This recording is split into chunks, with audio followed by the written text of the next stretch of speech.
오늘 우리에게 주신 하나님 말씀은 신약성경 54쪽에 있는 마가복음 2장 1절에서 5절 말씀입니다. 신약성경 54쪽에 있는 마가복음 2장 1절에서 5절입니다. 이제 말씀을 봉독합니다. 하나님의 말씀을 경청하시기 바랍니다.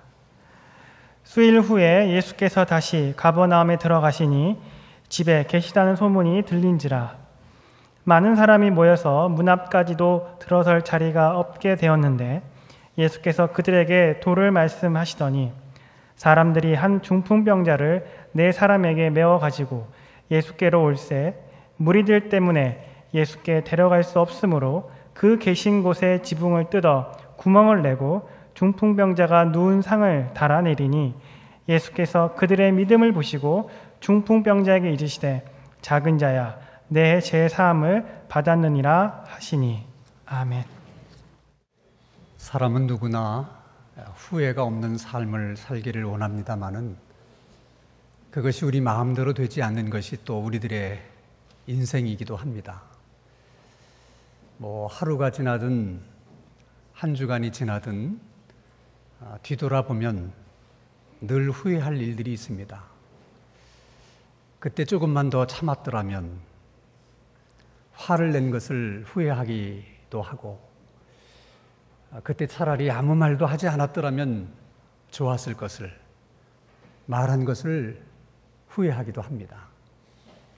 이렇게 후회하게 되는 일들 중에는 우리들에게 있을 때는 그 소중함을 깨닫지 못하다가 그것을 잃어버리고 난 후에야 그 소중함을 깨닫고 후회하게 되는 그런 일들도 많이 있습니다.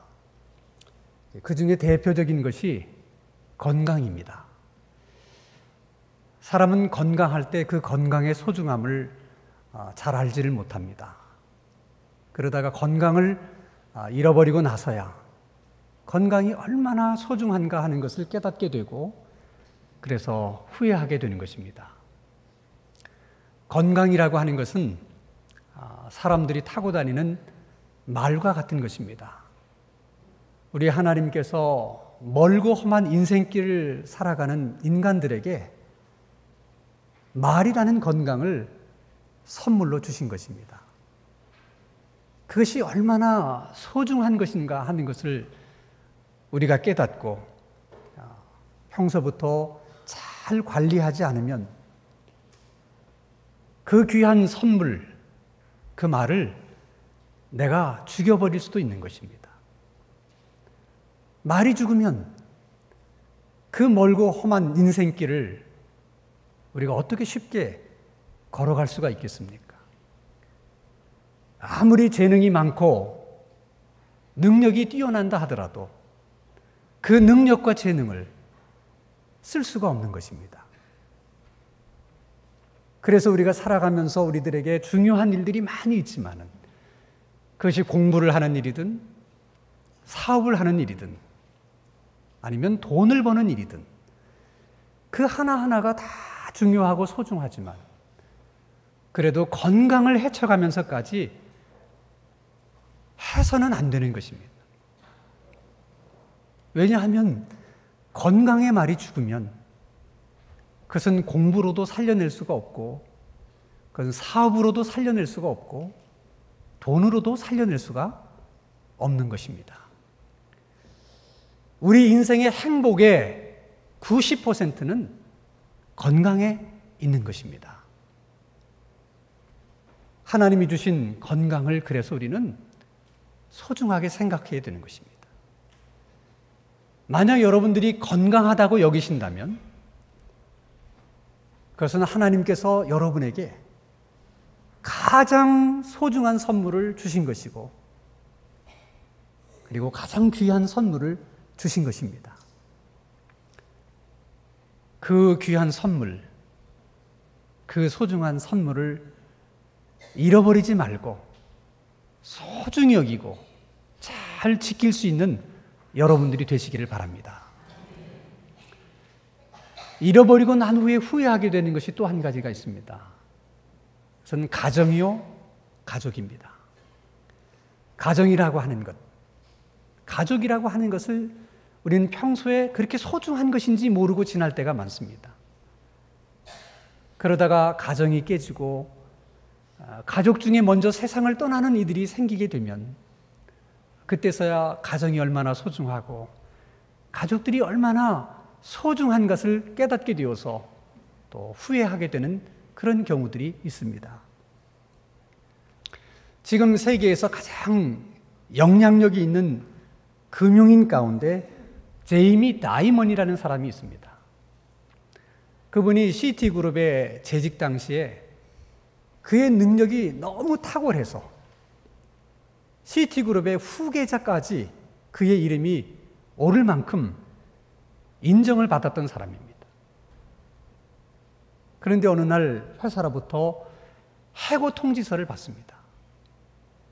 사전에 아무 의논도 연락도 없이 그냥 어느 날 갑자기 해고한다는 통지를 보낸 것입니다. 다이먼은 그 사실을 받아들이는 것이 너무 힘들었습니다.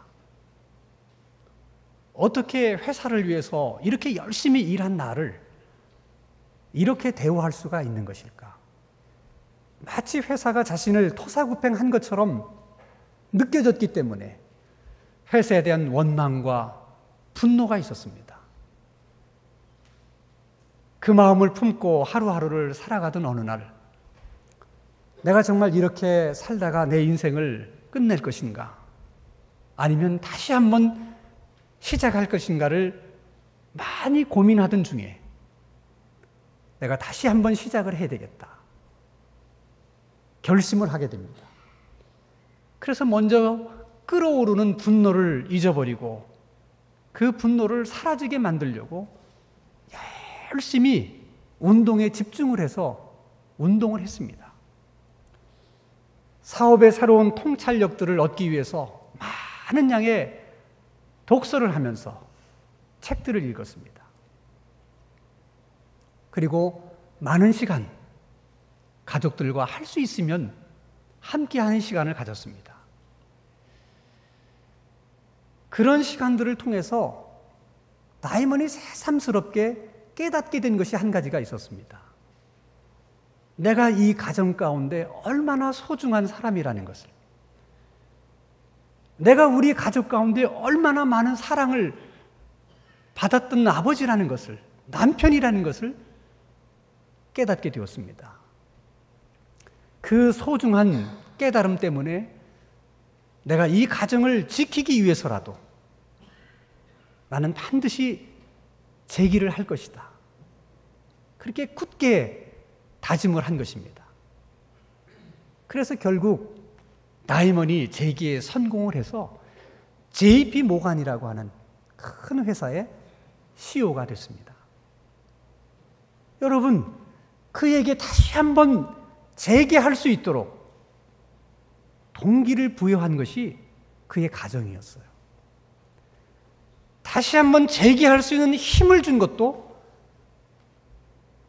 그분의 가족들이었습니다. 이렇게 가정은 우리들에게 너무너무 소중한 것입니다. 하나님이 우리에게 주신 많은 선물 가운데 가장 소중한 선물 중에 하나가 가정입니다.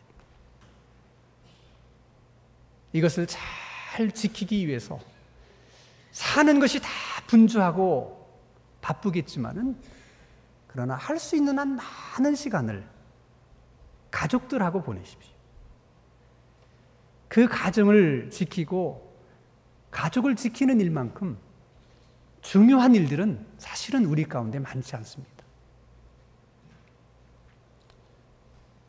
우리가 잃어버리고 난 후에 후회하게 되는 또 한 가지가 있습니다. 그것은 친구입니다. 좋은 친구가 늘 옆에 있을 때는 그 친구의 소중함을 모르다가 그 친구를 잃어버리고 난 후에야 그 소중함을 깨닫고 후회하게 되는 그런 경우들이 또 우리들에게는 있는 것입니다. 사물놀이패를 처음 시작한 우리 김덕수 명의를 여러분이 다 아실 것입니다. 그가 2006년도에 먼저 세상을 떠난 친구를 잊지 못하고 그 친구를 추모하는 공연을 연 적이 있었습니다. 무슨 사연이 있어서 그런 것일까? 거기에는 이런 사연이 있었습니다. 그 김덕수 씨에게 아주 절친의 친구가 있었습니다. 용배라고 하는 친구였는데 사물놀이를 시작할 때부터 함께 했고 정말 10년 넘게 동고동락을 했던 너무나 친한 친구였는데 어느 날 용배가 이 덕수를 찾아와서 이렇게 얘기를 했습니다. 덕수야, 나는 앞으로 좀 안정된 생활을 하고 싶어. 그래서 이 사물놀이를 나는 떠날 거야. 그 한마디를 남기고 그냥 훌쩍 떠나버리고 말았습니다. 아니, 어떻게 친구라는 사람이 사전에 한마디 의논도 없이 일방적으로 떠날 거야 라는 통보만 하고 그렇게 떠날 수가 있는 것일까? 정말 이해하기가 어려웠습니다. 사물놀이란 무엇보다도 호흡을 맞추는 일이 중요한데 10년 동안이나 호흡을 맞춰오던 그 친구가 그 중요한 사실을 몰랐을 리가 없을 텐데 어떻게 아무런 대책도 없이 그렇게 자기 혼자 떠날 수 있는가? 친구에 대한 섭섭함, 원망, 미움이 있어서 그날 이후로 한 번도 연락하지 않고 그냥 그렇게 헤어진 채로 하루하루를 살다가 2년쯤 지났을 때 그 친구 용배가 세상을 떠났다는 얘기를 접하게 됩니다. 그때서야 후회가 몰려오면서 내가 그 친구를 얼마나 좋아했고 얼마나 사랑했는지를 깨닫게 된 거예요. 왜 내가 용배 입장에서 한 번쯤 생각해보고 이해해주지를 못했을까? 왜 내가 먼저 찾아가서 오해를 풀지를 못했을까? 시간이 가면 갈수록 친구에 대한 그리움이 깊어집니다. 그래서 결국은 친구를 추모하는 공연을 열게 된 것입니다. 사연은 매우 안타까운 사연이지만은 그래도 먼저 세상을 떠난 친구를 추모할 수 있고 친구를 추모하는 공연을 열 수 있을 만큼 그런 친구가 그에게 있었다는 것은 더할 수 없는 큰 복이고 행복이라고 생각합니다. 정말 우리들에게도 내 친구가 먼저 세상을 떠나게 된다면 그 친구를 못내 그리워하면서 그 친구를 내가 추모하게 될 것인가? 정말 그럴 만한 친구가 내게 있는 것일까? 있다면 그런 친구들이 얼마나 될까? 다시 한번 우리 자신에게 물어보게 됩니다. 여러분, 오늘 우리가 함께 읽은 이 성경 말씀은 말씀 속에서는 쉽게 찾아볼 수 없는 친구들에 대한 이야기입니다. 예수님 당시에 가버나움이라는 크지 않은 작은 어촌 마을에 한 중풍병자가 살고 있었습니다. 여러분들이 잘 아는 것처럼 중풍병이란 그 당시로서는 치료할 수 없는 불치의 질병입니다. 뿐만 아니라 자신의 의지나 자신의 힘으로 거동할 수 없기 때문에 하나에서 10까지 꼭 다른 사람의 도움의 손길이 필요한 질병이기도 합니다. 그래서 환자 자신도 힘든 병이지만 늘 수발을 도와야 되는 가족들에게도 힘든 일입니다. 시간이 가면 갈수록 환자 자신뿐만 아니라 가족들까지도 다 지치게 만드는 어떻게 보면 참 힘든 질병이고 몹쓸 질병입니다. 그런 중풍병자가 어느 날 예수님을 만나서 그 병을 고침을 받았다는 것입니다. 정말 드라마 같은 얘기가 오늘 본문에 기록되어 있습니다. 어떻게 중풍병자가 예수님을 만날 수 있었을까? 성경은 친구들이 그를 예수님에게 데리고 갔다, 그렇게 말씀하고 있습니다. 친구들은 무엇 때문에, 왜 중풍병에 걸린 자신의 친구를 예수님에게로 데려가게 됐을까? 오늘 본문 1절에 보면 예수님의 소문을 들었기 때문이라고 말씀하십니다. 예수님에 대한 소문, 그 소문이 무슨 소문이었겠습니까? 예수님께서 수많은 병자들을 치료하시고 귀신 들린 사람들을 고쳐주셨다는 바로 그 소문입니다. 그 소문을 누가 들은 것입니까? 4명의 친구가 들은 것입니다. 어쩌면 그 중풍병자도 그 소문을 들을 수 있었습니다. 여러 가지 가능성들이 많이 있지만은 우리가 크게 2가지 가능성을 생각해 보게 됩니다. 하나는 중풍병자가 그 소식을, 그 소문을 들었지만 다른 친구들이 못 들었거나 또 들었거나 할 수 있는 가능성입니다. 그때 그 중풍병자가 예수님의 소문을 듣고 아마 4명의 친구를 부를 수 있는 가능성이 있습니다. 그리고 친구들에게 얘기합니다. 너희들 혹시 예수님에 대한 소문을 들은 적이 있느냐? 그 예수님이 지금 우리 동네에 와 있다고 하는데 그 예수님이 모든 환자들을 다 고쳐주셨다고 하더라. 그러니 예수님이 나도 고쳐주시지 않겠느냐? 나를 좀 예수님에게 데려가 달라. 이렇게 중풍병자가 친구들에게 요청을 해서, 그래서 친구들이 그 중풍병자를 예수님에게 데리고 갔을 가능성이 있습니다. 또 한 가지는 그 소문을 친구들이 듣고 친구들이 중풍병자를 찾아와서 혹시 너 예수님에 대한 소문을 들었느냐? 우리가 예수님에 대한 소문을 들었는데 그분이 모든 환자들을 다 치료하셨다고 그러더라.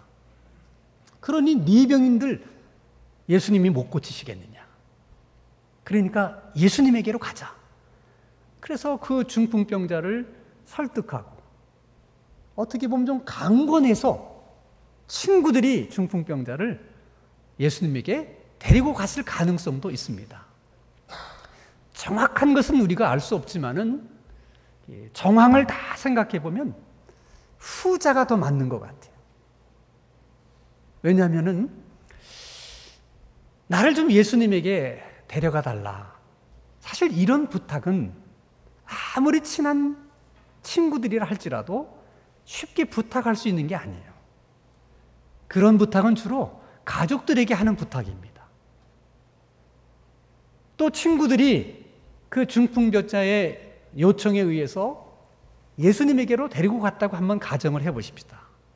가서 보니까 예수님이 계신 그 집안에 마당까지 사람들이 꽉 들어차서 도무지 예수님에게로 갈 수가 없었습니다. 그러면 친구들이 뭐라고 얘기를 해야 됩니까? 네가 원해서 우리가 너를 여기까지 데리고 오긴 했지만은 네가 보는 것처럼 지금 상황이 예수님에게로 너를 데리고 갈 수 없는 상황이다. 그러니 이제 어떻게 하면 좋겠느냐? 다시 집에 갔다 다시 올까?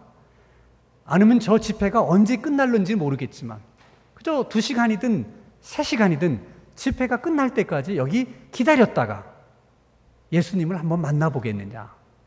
그렇게 아마 물었을 것입니다. 그러나 그 친구들은 그러지 않고 곧바로 지붕 위로 올라가서 지붕을 뚫고 그 중풍병자가 누워있는 상을 예수님에게로 내렸습니다. 여러분, 이런 일들은 중풍병자가 나를 좀 예수님에게로 좀 데려가 줬으면 좋겠다, 그런 요청에 의해서 데리고 왔다면 그런 일은 하기가 쉬운 일이 아닙니다.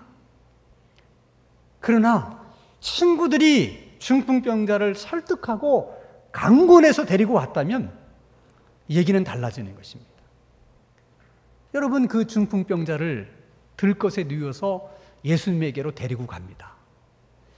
중풍병자 입장에서는 자신의 그런 모습을 많은 사람들에게 이렇게 보여주는 것이 뭐가 그렇게 자랑스러운 일이었겠습니까? 어떻게 보면 부끄러운 일이고 좀 창피스러운 일이고 그리고 자존심 상한 그런 일일 수도 있는 것입니다. 친구들인들 그런 분위기를 몰랐겠습니까?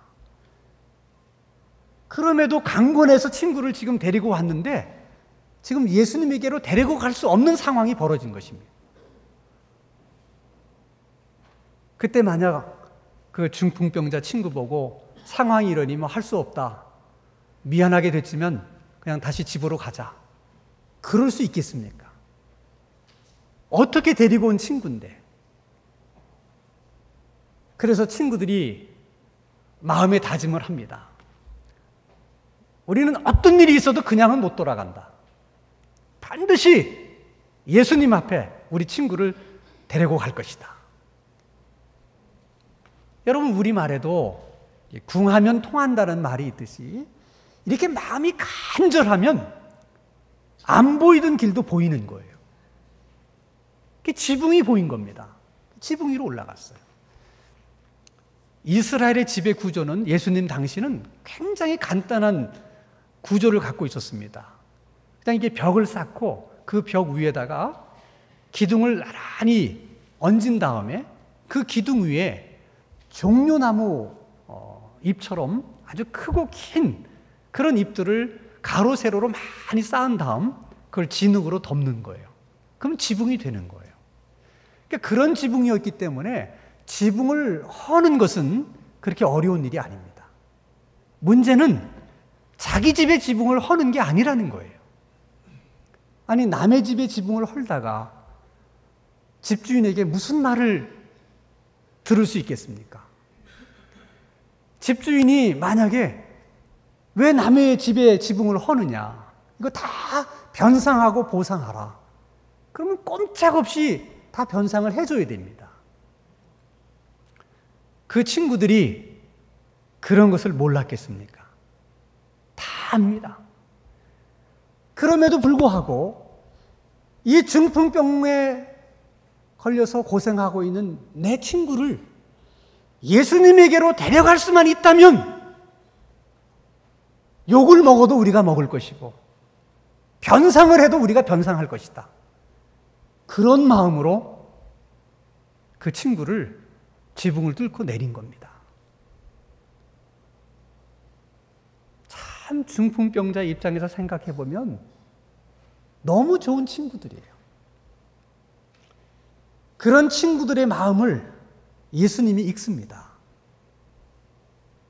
그래서 중풍병자에게 이렇게 얘기합니다. 그 내 친구의 믿음을 보시면서 일어나서 내 상을 가지고 걸어가라.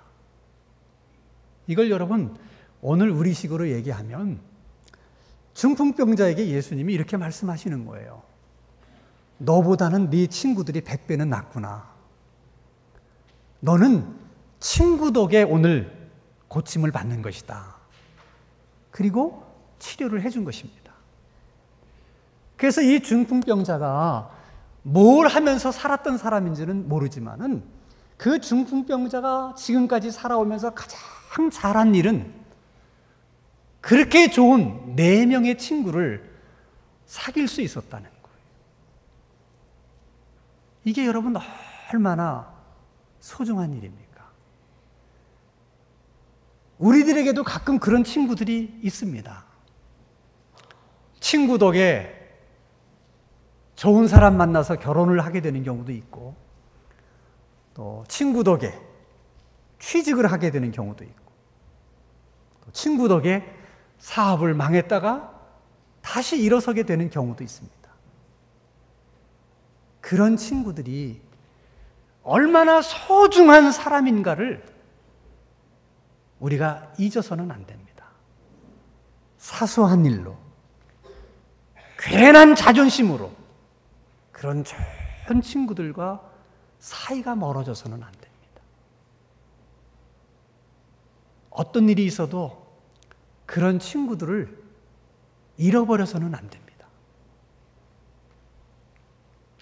여러분, 우리들에게는 이렇게 좋은 친구들 가운데 예수를 믿는 친구도 있고 또 예수를 믿지 않는 친구들도 있을 수 있습니다. 다 소중한 친구들이고 다 귀중한 친구들이지만은 그래도 역시 여러분, 믿음의 친구가 우리들에게는 더 소중한 친구들이고 귀한 친구들입니다. 왜냐하면 우리들의 신앙이 핍박을 받거나 박해를 받게 되면 믿지 않는 친구들은 아무리 좋은 친구라 할지라도 그런 상황 속에서는 우리와 함께 할 수가 없기 때문에 그렇습니다. 그래서 여러분, 하나님께서 우리에게 주신 가장 좋은 선물 중에 하나가 믿음의 친구예요. 그걸 건강만큼이나 가정만큼이나 소중하게 생각할 수 있어야 됩니다. 이 믿음의 친구 관계를 하나님이 얼마나 귀하게 보시는가, 얼마나 귀하게 생각하시는가, 우리 시편 133편 말씀을 보면 그것을 알 수가 있습니다. 우리 시편 133편 1절 말씀을 한번 같이 읽겠습니다. 시작. 보라, 형제가 연합하여 동거함이 어찌 그리 선하고 아름다운가. 여기서 말하는 형제는 같은 하나님을 믿는 성도들을 가리키는 것입니다. 근데 그 성도들이 연합해서 동거한다는 말은 같은 성도들끼리 서로 시기하거나 질투하거나 미워하거나 다투는 관계가 아니라 같은 신앙을 가진 성도들끼리 같은 생각, 같은 마음, 같은 뜻을 품고 서로 배려해주고 격려해주고 위로해주는 그런 관계를 말하는 거예요. 그렇게 하면서 더불어 신앙생활을 하는 그런 성도들을 말하는 것입니다. 오늘 본문의 말씀으로 하면 믿음의 친구의 관계, 그런 사람들을 하나님이 보실 때 어찌 그리 선하고 아름다운고, 세상에 이보다 선한 일이 있고 이보다 더 아름다운 일이 있을까? 라고 말할 만큼 그렇게 하나님께서 그런 관계를, 그렇게 사는 모습을 기뻐하신다는 겁니다. 그래서 그들에게 하나님이 복을 내리시는데 2절과 3절의 말씀을 다시 한번 우리가 한 음성으로 함께 읽겠습니다. 시작. 머리에 있는 보배로운 기름이 수염 곧 아론의 수염에 흘러서 그의 옷깃까지 내림 같고 헐몬의 이슬이 시온의 산들에 내림 같도다. 거기서 여호와께서 복을 명하셨나니 곧 영생이로다. 그런 사람들에게 내리시는 복을 두 가지 그림으로 설명하는데 하나는 기름이고 하나는 이슬입니다. 당시 이스라엘 사람들에게 기름은 정말 생활 속에 없어서는 안 되는 가장 소중하고 필요한 물건 중에 하나였습니다. 그래서 기름만 있으면 뭐든지 원하는 물건과 바꿀 수가 있었어요. 그러니까 기름은 오늘날로 말하면 현금과 같은 것입니다. 그렇게 그들에게는 소중하고 필요한 것입니다. 비가 잘 내리지 않는 이스라엘 땅에 나무가 자라고, 그리고 그들이 농사를 지을 수 있는 이유는 한밤중에 내리는 이슬이에요. 소리 없이는 내리는 그 이슬 때문에 나무들이 자라고 그리고 농사를 지을 수 있는 것입니다. 그래서 이스라엘 백성들의 생각 속에 이슬은 생명과 같은 것입니다. 지금 하나님께서 아론의 머리 위에 부어진 기름처럼 흘러내리는 축복, 한밤중에 내리는 이슬 같은 축복을 말씀하고 있는데, 그것은 한마디로 얘기하면 정말 사람들에게 가장 필요하고 가장 요긴하고 가장 소중한 그런 것들을 복으로 하나님이 주시겠다 하는 말씀입니다. 자, 여러분, 이 시편 133편을 오늘 본문 말씀으로 다시 와서 생각해 보면 그 4명의 친구가 중풍병에 걸린 친구 하나를 고치기 위해서 갖은 여러 가지 어려움들이 있었지만 그 어려움들을 다 물리치고 예수님에게로 달아내린 바로 그 상황이 성도가 연합해서 동거하는 그런 모습으로 비춰지고 있는 것입니다. 그런 친구들의 모습을 볼 때 하나님께서 이게 어찌 이렇게 선하고 아름다운고, 그리고는 복을 주시는 것입니다. 기름 같은 복을 내리셨고 이슬 같은 복을 내리신 것, 그들에게 가장 필요하고 가장 소중한 복을 내리셨습니다. 그 복이 무엇입니까? 중풍병자를 고쳐주시는 거예요. 그보다 더 큰 복이 있었겠습니까? 그 복은 중풍병자 한 사람만 누리는 복이 아닙니다. 고침받은 그 기쁨과 행복은 중풍병자의 것만이 아니에요. 그것은 4명의 친구들에게도 동일한 복입니다. 그만큼 4명의 친구에게도 기쁨이었고 행복이었던 것입니다. 이런 말씀을 예수님은 또 이렇게 말씀하십니다. 누군지 너희 중에 2-3 사람이 내 이름으로 모이는 곳에는 나도 그들 중에 있느니라. 그때 그 2-3 사람은 그냥 성도들을 말하는 것이 아닙니다. 같은 생각, 같은 마음을 가지고 서로 배려해주고 서로 위해주는 그런 믿음의 친구의 관계, 바로 그런 사람들을 지칭하는 것입니다. 너희들 중에 누구든지 2 사람이 이 땅에서 합심해서 무엇을 구하면 하늘에 계신 내 아버지께서 그 간구를 들으실 것이다 할 때 그 2 사람도 그냥 성도를 말하는 게 아니에요. 그저 서로 질투하고 시기하고 다투는 그런 성도가 아니라 항상 같은 마음과 같은 생각과 같은 뜻을 가지고 서로 배려해주고 서로 위해주는 그런 믿음의 친구를 말하는 것입니다. 언제나 그런 친구 관계를 갖고 우리가 살아갈 때 그것이 하나님이 눈으로 볼 때는 그보다 더 선한 것이 없고 그보다 더 아름다운 것이 없어서 하나님께서 정말 아론의 머리 위에 흘러내리는 기름 같은, 헐몬의 이슬 같은 그런 복을 주고 싶으셔서 그런 복을 내리시는 그런 아름다운 그런 장면이라고 하나님이 말씀하고 계시는 것입니다. 여러분, 우리들에게 좋은 친구들이 많이 있을 수 있습니다. 그 중에는 믿지 않는 친구도 있고 또 믿는 친구들도 있을 수 있습니다. 그러나 여러분, 오늘 우리들처럼 이렇게 정말 주일날이면 어김없이 이렇게 교회에 나와서 서로 만날 수 있는, 사실 여러분 그런 친구는 많지가 않습니다. 아무리 여러분들에게 친한 친구가 있다고 해서 일주일에 한 번씩 만나는 친구가 얼마나 있겠습니까? 그래서 우리들의 관계란 아주 정말 특별한 관계예요. 일주일이면 꼭 한 번씩 만나게 되는 그런 관계가 우리들의 관계입니다. 제가 목회를 30년 넘게 하면서 늘 느끼는 것이 하나 있습니다. 성도가 세상을 떠나면 그래도 가는 마지막 그 길을 끝까지 따라와서 함께 찬송을 불러주고 예배를 드리면서 환송해 주는 사람들은 대부분 같은 교회 성도들입니다. 그래서 여러분, 우리는 서로가 서로에 대해서 너무 소중한 사람들이에요. 그걸 아셔야 됩니다. 그러므로 여러분, 서로가 서로에 대해서 너무 함부로 대하시면 안 돼요. 우리는 그렇게 대해도 좋을 만큼 그런 관계가 아닙니다. 너무 소중한 관계예요.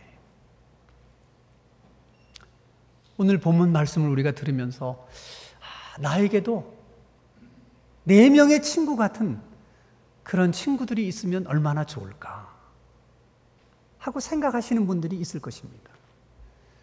정말 여러분들에게 그런 친구들이 있기를 원하신다면 여러분들이 먼저 그런 친구들이 되어주세요. 예수님께서 말씀하시기를 대접을 받고자 하는 대로 대접을 하라. 이것이 율법이요 선지자니라 말씀하셨습니다. 정말 여러분들이 다른 성도들에게 인정을 받고 싶으십니까? 그러면 먼저 다른 성도들을 인정해 주세요. 다른 사람들이 다 여러분들에 대해서 이해를 해주고 배려해주고 그래도 잘 대해주기를 기대하십니까? 여러분이 먼저 이해해주고 배려해주고 잘 대해주십시오. 다른 사람들이 나를 보고 이러쿵저러쿵 얘기하는 것이 싫으세요? 그러면 여러분도 다른 사람들에 대해서 이러쿵저러쿵 얘기하지 마십시오. 대접을 받고자 하는 대로 대접을 하라. 이것이 일관된 성경의 가르침입니다. 바라기는 우리가 서로에게 대해서 이렇게 소중한 사람들이고 소중한 관계라고 하는 것을 다시 한번 늘 생각하면서 한 번 더 조심스럽게 한 번 더 신경을 써서 다른 성도들에게 배려하십시오. 그래서 서로가 서로에 대해서 좋은 친구 관계가 되실 수 있기를 바라고 우리 교회 안에 믿음의 친구들이 더 많아져서 그래서 우리 하나님께서 아론의 머리에 부으셨던 흘러내리는 기름의 축복, 헐몬산에 내리셨던 그 이슬의 축복을 우리 교회 가운데 그리고 우리들 가운데도 충만히 내려주시기를 주님의 이름으로 축원합니다. 기도하십니다. 거룩하신 하나님 아버지, 하나님께서 우리들에게 주신 건강의 선물, 가정의 선물, 믿음의 친구와 같은 이 귀한 선물들을 항상 소중히 여기는 마음을 주시고 이 귀한 선물들을 잃어버리지 않도록 늘 우리를 지켜 주시옵소서. 서로가 서로에게 좋은 친구, 믿음의 친구들이 되게 해주셔서 우리 교회 안에 믿음의 친구들이 더 많아지게 하시고 그로 인해 기름처럼 주시는, 이슬처럼 내리시는 그런 하나님의 축복들도 우리들이 경험하며 살아갈 수 있게 해 주시옵소서. 예수님의 이름으로 기도하옵나이다.